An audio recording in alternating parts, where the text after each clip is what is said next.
सुन लिया होगा कि किस तरह जो है इनके अधिकारी के द्वारा जो है प्रताड़ित किया गया और इस वजह से इन्होंने आत्महत्या करने की कोशिश की। पत्रकार भगवान है क्या भाई? अगर ये खुद लिखित आवेदन अगर दे करके उस अधिकारी के ऊपर में जो है कार्रवाई करने की मांग करता है तो क्या गलत है? और यदि उसे पत्रकार जो है कोई भी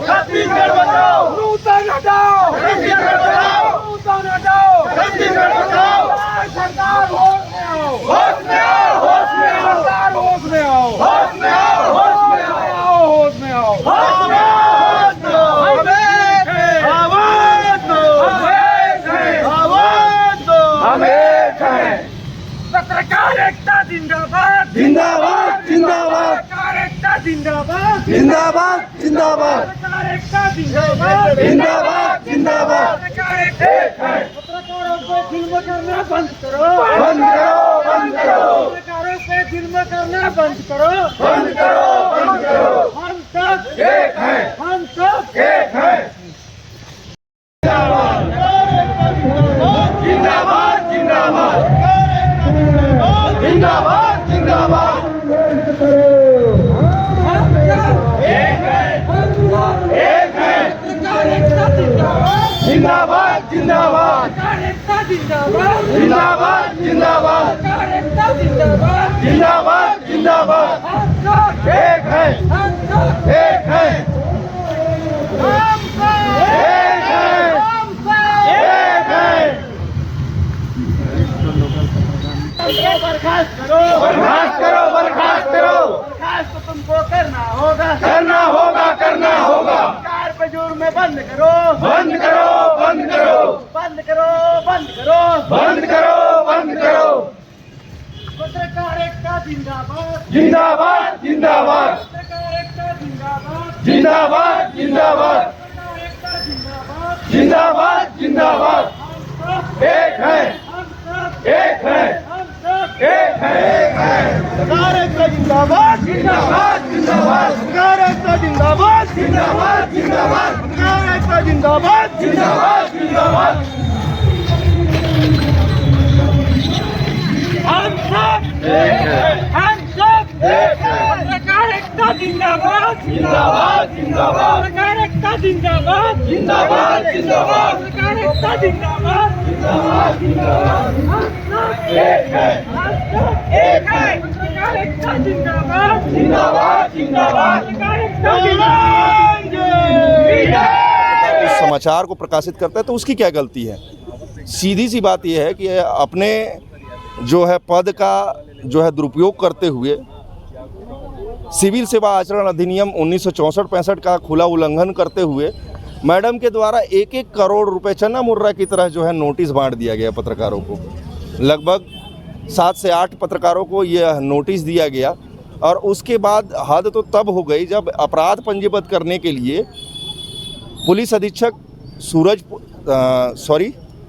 जसपुर और रायगढ़ को एक पत्र दिया गया और उसमें पत्रकार को अपराधी लिख करके यह दिखाया गया कि पत्रकारों की आज कैसी स्थिति है छत्तीसगढ़ में। अपराधी शब्द किसके लिए इस्तेमाल किया जाता है आप सभी समझदार हैं, समझ सकते हैं। और जैसे ही वो पत्र सोशल मीडिया में वायरल हुआ उसकी घोर निंदा करते हुए संयुक्त पत्रकार संघ के द्वारा आज जसपुर में विरोध प्रदर्शन किया गया और उनके नोटिस को जलाते हुए यह दिखाया गया कि तुम्हारे धमकियों से, तुम्हारे षड्यंत्रकर्ताओं से जो है हम डरने वाले, दबने वाले, पीछे हटने वाले नहीं हैं। और सभी पत्रकारों ने एकजुटता दिखाई और सभी संघ संगठनों के लोग, प्रेस क्लब के लोग जो है पद में हों या सदस्य हों, सभी ने एकजुटता दिखाते हुए आज सूरजपुर में जो है विरोध प्रदर्शन करते हुए उस नोटिस को जला दिया और जसपुर में और ज्ञापन सौंपा है माननीय मुख्यमंत्री छत्तीसगढ़ शासन के नाम।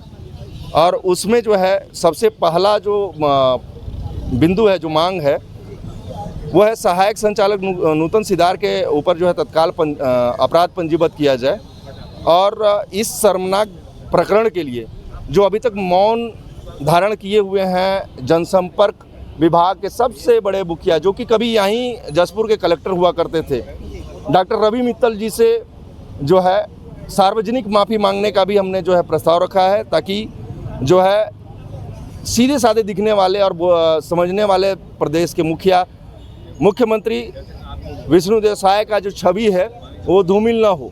विभाग उनका है, जिम्मेदारी उन्होंने दी है, अगर किसी को तो उसकी भी जिम्मेदारी ये बनती है कि सामान्य एक नागरिक ही नहीं, पत्रकारों जो जिस विभाग से वो आते हैं उस विभाग के लोगों की रक्षा करें और उनके बारे में सोचें। इसमें जो है इस प्रकरण में विशेष उच्च स्तरीय जांच गठन करने के लिए भी हम मांग किए हैं। इसी तरह जो है कुल जो है 5 बिंदुओं में हमारी मांग है और सरकार जो है इस पर विचार करते हुए तत्काल जो है दोषियों के विरोध में कड़ी से कड़ी कार्रवाई करे। और सबसे पहले और सबसे प्रमुख बात यह है कि यदि यहाँ से इस जिला जनसंपर्क अधिकारी को हटा रहे हैं तो किसी और ज़िले में ना भेजा जाए, बल्कि पूरी तरह से कार्रवाई करते हुए इसको सीधा बर्खास्त किया जाए। क्योंकि पत्रकार सिर्फ जसपुर और रायगढ़ में नहीं है भैया, पूरे छत्तीसगढ़ में हमारे परिवार के लोग हैं और उन पर कोई आंच नहीं आना चाहिए, इसीलिए बर्खास्तगी की हम मांग करते हैं। क्या इंसाफ मिलेगी सर पत्रकारों को? देखिए, जैसा विष्णु का सुशासन कहा जा रहा है और जो है उम्मीद है कि कार्रवाई होगी, चूँकि उन्हीं का विभाग है और उन्हीं के लोग जो हैं उनके छवि को धूमिल करने की कोशिश कर रहे हैं। दिन खबरें चलती रहती है, लेकिन आपने देखा होगा कि शायद ही कार्रवाई होती है। देखिए क्या है, पत्रकार अगर सबसे बड़ा हथियार जो होता है वो कलम होता है, समाचार होता है, उसके माध्यम से लगातार अवगत करा रहा है, आगे भी कराते रहेगा। यदि सरकारें अगर नहीं मानेंगी तो आप लोग सभी समझदार हैं, आगे क्या करना है। अभी सब पत्रकार ही हैं जो यहाँ एकत्रित हुए हैं। मुझे कुछ बोलने और समझाने की ज़रूरत नहीं है शायद, ठीक है। जी भैया, पत्रकारों को जो जसपुर के पत्रकारों को जो हमला हुआ है, 1 करोड़ का नोटिस मिला है, इसके संबंध में आप लोगों ने धरना भी किया, तो क्या जानकारी है पूरा? देखिए, जसपुर जो है आज के डेट में छत्तीसगढ़ का वो ज़िला है जहां से छत्तीसगढ़ के मुखिया आते हैं। छत्तीसगढ़ के मुखिया विष्णुदेव साय जी इसी ज़िले से आते हैं, उनका गृह जिला है। और उनके गृह जिले का मतलब है यदि किसी भी तरीके से यहाँ पत्रकारों पे ही अन्याय होगा, जिस विभाग को खुद मुख्यमंत्री के अधीन जो विभाग है वहाँ के पत्रकारों को प्रताड़ित इस तरीके से किया जा रहा है। कोई खबर प्रकाशित करते हैं किसी कमी को लेकर, तो उसे लेकर उन्हें जनसंपर्क अधिकारी जो नूतन सिदार हैं उनके द्वारा उन पत्रकारों को अपराधी शब्द का प्रयोग करते हुए लिखित में एसपी को दिया जाता है। वही पत्रकार जो सरकार की योजनाओं को आम जनता तक पहुंचाते हैं, चाहे वो प्रधानमंत्री आवास योजना की बात हो या महतारी वंदन योजना की बात हो, सरकार की समस्त योजनाओं को जनता तक पहुंचाते हैं। और आज उसी पत्रकार को अपराधी शब्द का यूज करते हुए 1 करोड़ रुपए का मानहानि का दावा किया जाता है। ये बहुत भारी विडंबना है।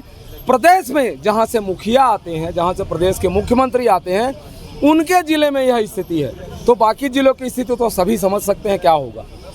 विष्णु का सुशासन आपने सुना होगा, कई अखबारों में विज्ञापन आता है, विष्णु का सुशासन, मोदी की गारंटी। पत्रकार सुरक्षा कानून के लिए जब कांग्रेस की सरकार थी, भूपेश बघेल की सरकार थी, तब यही सरकार कहती थी हम पत्रकार सुरक्षा कानून लागू करेंगे। लेकिन इनके सत्ता, इनके सरकार में पत्रकारों को इनके गृह जिले में परेशान किया जा रहा है, प्रताड़ित किया जा रहा है। कहीं ना कहीं यह ऐसे अधिकारी जो जनसंपर्क में बैठे हैं वो खुद मुख्यमंत्री की छवि पर पलीता लगाते हुए नजर आ रहे हैं। अब मुख्यमंत्री को सोचना होगा कि ऐसे अधिकारियों पर कैसे नकेल कसेंगे। मैं तो ये कहूँगा, आज जो आंदोलन था जसपुर में, प्रदेश भर से पत्रकार आज जुटे थे, यही संदेश था कि मुख्यमंत्री आपकी छवि को ऐसे अधिकारी धूमिल कर रहे हैं, इन्हें आप तत्काल बर्खास्त करिए। क्योंकि पत्रकार 50,000 जनता को एक पत्रकार बिलोंग करता है। आने वाले समय में आपको वापस सुशासन दिखाना है तो आप ऐसे पत्रकारों का सपोर्ट करिए, अन्यथा आपको जनता शायद बर्दाश्त नहीं करेगी।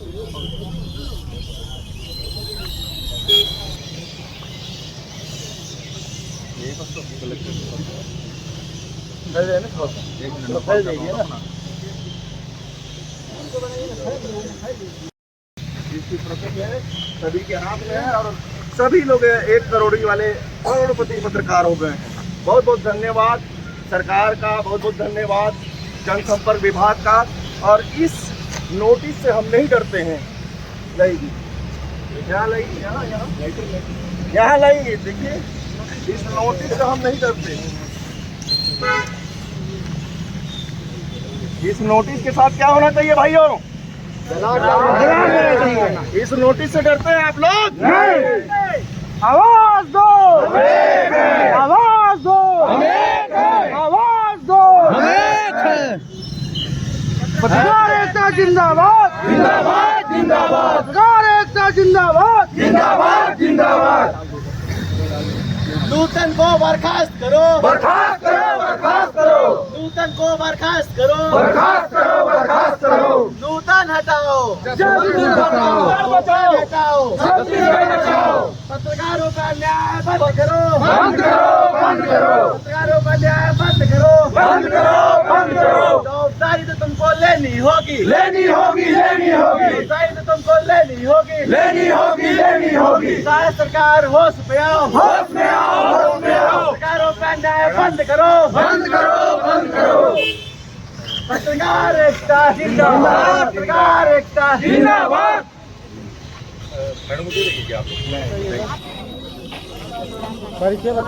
मैं रविंद्रनाथ राम, पिता गेना राम। मैं 2012 से जिला जनसंपर्क कार्यालय में अंशकालीन पद पर कार्यरत था, जो कि मुझे वाहन चालक, कंप्यूटर ऑपरेटर, फोटोग्राफी, झाड़ू पोछा का काम कराया जा रहा था नूतन सुधार के द्वारा। जब मैं इतना काम भी करता था, उसके बावजूद मुझे प्रताड़ित किया जाता था, जबकि मेरा हाफ टाइम काम करने का है, लेकिन नूतन सुधार के द्वारा फुल टाइम काम कराया जाता था। उसके एवज में मुझे 4,600 रुपया तनख्वाह मिलता था एक मंथ का, और उसके बावजूद मुझे कहीं ना कहीं किसी न किसी काम पे मुझे धमकी दिया जाता था कि अगर काम मतलब सही से नहीं करोगे इतना काम तो तुमको नौकरी से निकाल दिया जाएगा, बोल के मुझे परेशान किया जा रहा था। उसके बाद मैं सुबह 7 बजे लगभग आता था ड्यूटी। उसके बाद मैं नहा धो के फिर से ऑफिस आता था। उसके बाद घर नहीं जाता था। दिन भर कंटिन्यू काम करता था। उसके बाद में शाम को छुट्टी होता था तो चले जाता था। कभी कभार मुझे मान लीजिए इमरजेंसी कुछ भी काम पड़ा 10 बजे 11 बजे, तो उस समय में मेरे को बुलाया जाता था। और शासन का जो भी प्रचार प्रसार सामग्री फील्ड में जो होता था उसको भी मैं गांव-गांव में जाके प्रचार प्रसार का भी काम करता था। कभी मान लीजिए रात में फोटो प्रदर्शनी हुआ, उसका काम भी मैं करता था। और मुझे रात में भी ड्यूटी लगाया जाता था। क्या आपके मन में उत्पन्न हुआ कि आप जहर खाने की मजबूर हो? जो चीज़ काम भी करता था मेरे को, तो भी मैं डांट खाता था और मेरे को टॉर्चर दिया जाता था कुछ भी काम पे कि ये काम नहीं करोगे तो मतलब काम नहीं करोगे बोल के मेरे को परेशान किया जाता था। और नौकरी से निकालेंगे करके ST SC में फंसा के आदिवासी महिला हूँ करके मुझे जेल में भेजने का धमकी दिया जाता था बार बार। उससे मैं तंग आके मैं अपने को बहुत कोशिश किया कि रोकूं करके, मतलब परिवार को सोच के, चाहे अपने पत्नी को सोच के मैं रोकने का प्रयास किया। जब मैं रोक नहीं पाया तो ये सब कदम मैं उठाया।